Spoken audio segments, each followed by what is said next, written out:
Good morning. Happy Wednesday. It is a beautiful, cool Wednesday, fall Wednesday. And I didn't really do an announcement on my personal Facebook page that I was hitting up my live. So hopefully people find me. Yeah, I hope you guys are having a great Wednesday. I'm also, maybe you can see, not dressed to do a workout with you today. I'm hoping tomorrow or Friday I can get on here and show you guys some deadlifts, and super great form for deadlifting because it's one of my favorite moves ever, core foundational move, I feel like, and really great for building full body strength. I'm also going to do kind of a fast and furious Facebook Live for you this morning. Yeah. I have kind of a succinct little message about our qualifications, and it is interesting because as a personal trainer, I got a certification way back in the day, 8 years ago or so, where I had classroom time with a personal trainer, and then of course read the book and took the tests, and then I had an internship for 40 hours, etc., etc. When I did that, I felt like my certification was kind of one of the smaller ones, or not the most prestigious one, and that always kind of bothered me, actually, and I didn't really like it. And I felt like I didn't have enough time, money, knowledge to pursue something that was a bigger one, or kind of a more recognized one. I'll put it that way. But as time went on, I got to see that my certification, two different things about it. One, it was a very good recognized one, which was great.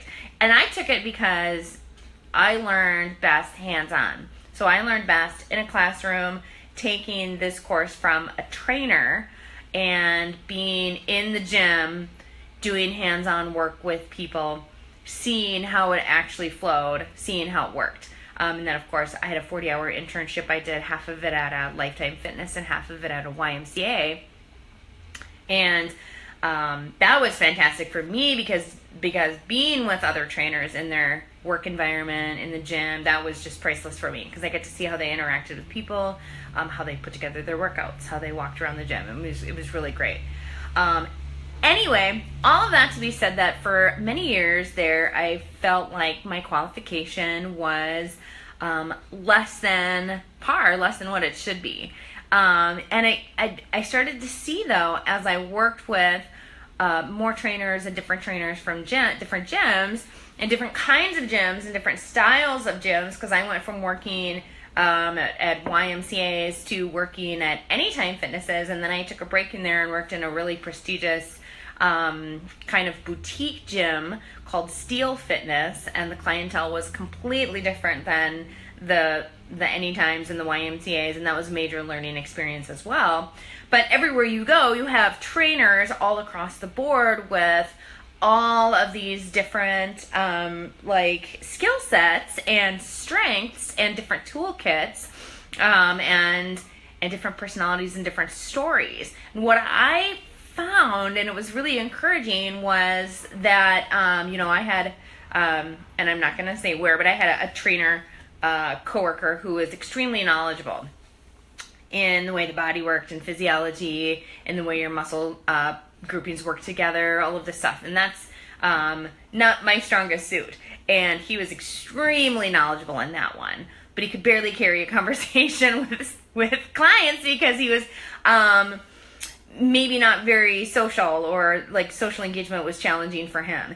And so here I was going, I don't feel like the smartest trainer in the world, but I feel like I can connect with people on a different kind of level. So everyone, all of this to be said, I'm saying all of this to be said, that everyone has their own unique gift, your own unique calling, your own unique niche, okay? And your qualifications are are important, but they're not the most important thing. Okay, they're definitely not the most important thing. And this is going to span, of course, across everything from your job to your fitness to if you're a parent or a step parent like myself.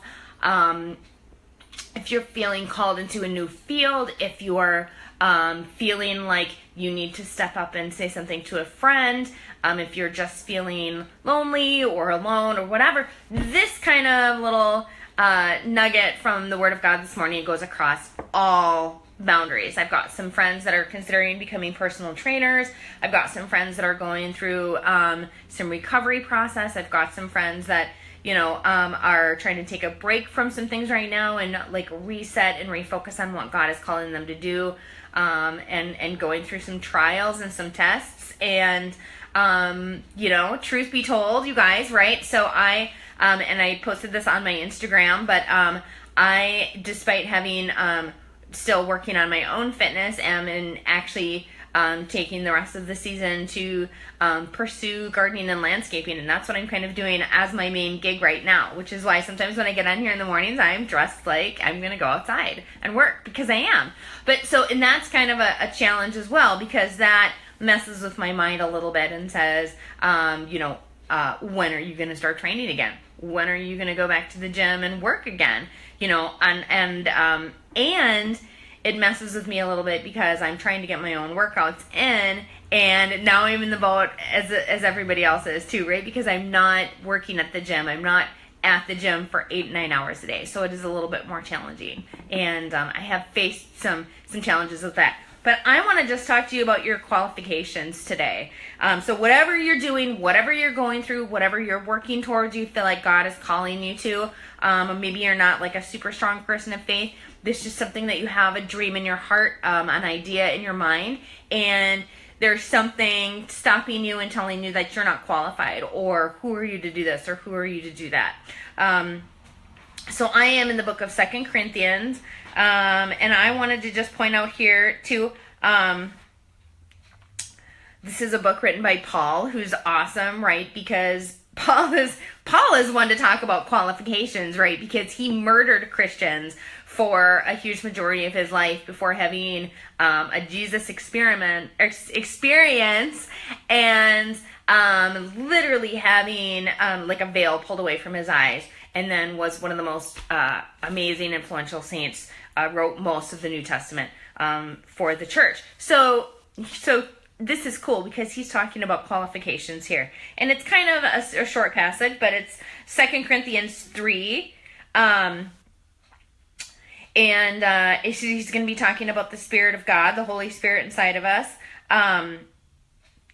He says, clearly you are a letter from Christ showing the results of our ministry among you. So he's talking to the church at Corinth. He's saying you are a letter, a living letter. The Bible talks about how we are living epistles, not written with pen and ink, but with the Spirit of the living God. It is not carved on tablets of stone, but on human hearts. We are confident of all of this because our great trust in God through Christ. It is not that we think we are qualified to do anything on our own. Our qualification comes from God. He has enabled us to be ministers of his new covenant. This is a covenant not written of laws, but of the Spirit. The old covenant ends in death, but under the new covenant, the Spirit gives life. So there's actually a lot of theology in there about Old Testament law. They're referencing that when they talk about written on stone tablets. That's the 10 Commandments written on stone.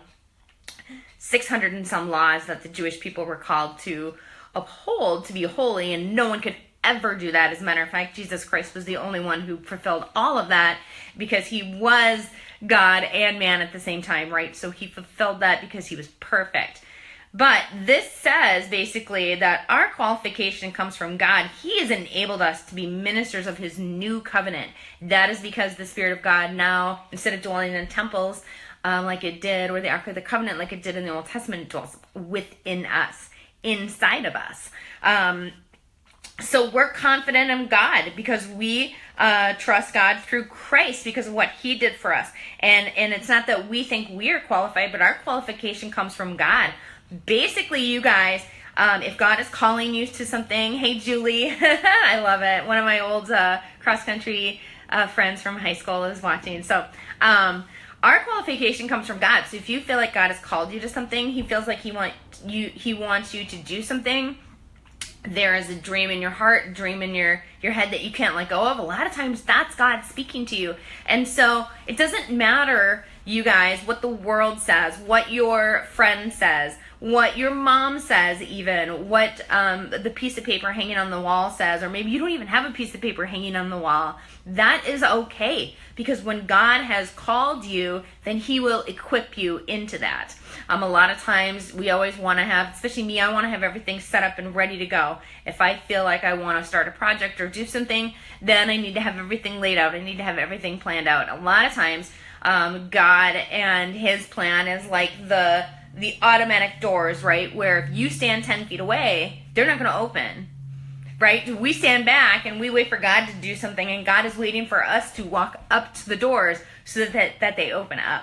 And we don't have to be worried about, I just want like a little disclaimer here, right? I don't think you should become a massage therapist or a personal trainer without getting the certification. Please do that, because it is important for us, excuse me, to do things the right way and to be skilled and learn in our field. But when it comes to feeling like we are capable or anything like that, He will equip those that He calls. So He calls you first, step out in faith and obedience, and He will equip you. So just a little background of my story there with maybe not feeling super confident in the certification that I got, or I came from a background of being, in publishing and in literature. I was an English literature major. I worked for publishing houses for a number of years and was kind of pursuing that, owned a bookstore for a while, right? And then I took a break from that stuff and was working as a receptionist.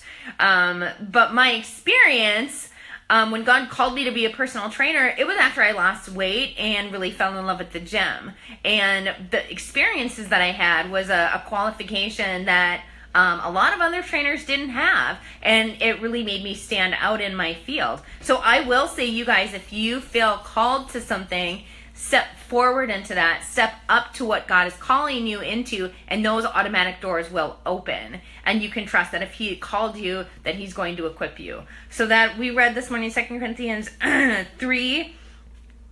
I started with verse 2, and we went up to verse 6. So just be encouraged, you guys, that God, your qualification comes from God. So whether it's doing Facebook Lives, preaching, teaching, training, stepping into a new position, mentoring people, leading a group, anything that you're looking to do, a lot of times God speaks to us right in our hearts. We can't let go of that dream. In our heads, we can't let go of that idea. It's always there in the background. We always feel like we should be doing it. Oh yeah, that thing that I want to do. Don't let the enemy give you little lies telling you you can't, you're not capable, you're not qualified. The enemy will try to deter you from what God has for you in every way possible, because he knows that you're going to be a powerful force for the kingdom and for good in the world. And so if you are facing opposition, my friend, you are on the right path. So keep that in mind. Tomorrow morning, I'm going to check in here, do some deadlifting, show you what's up with that, some good form, a couple of different ways to do it. Hold me to it. I promise I will. This morning I have to walk my dogs before I head off to work. So have a blessed morning, you guys. 2 Corinthians 3, all of 1 Corinthians and 2 Corinthians is amazing. So anyway, have an awesome morning and a blessed day.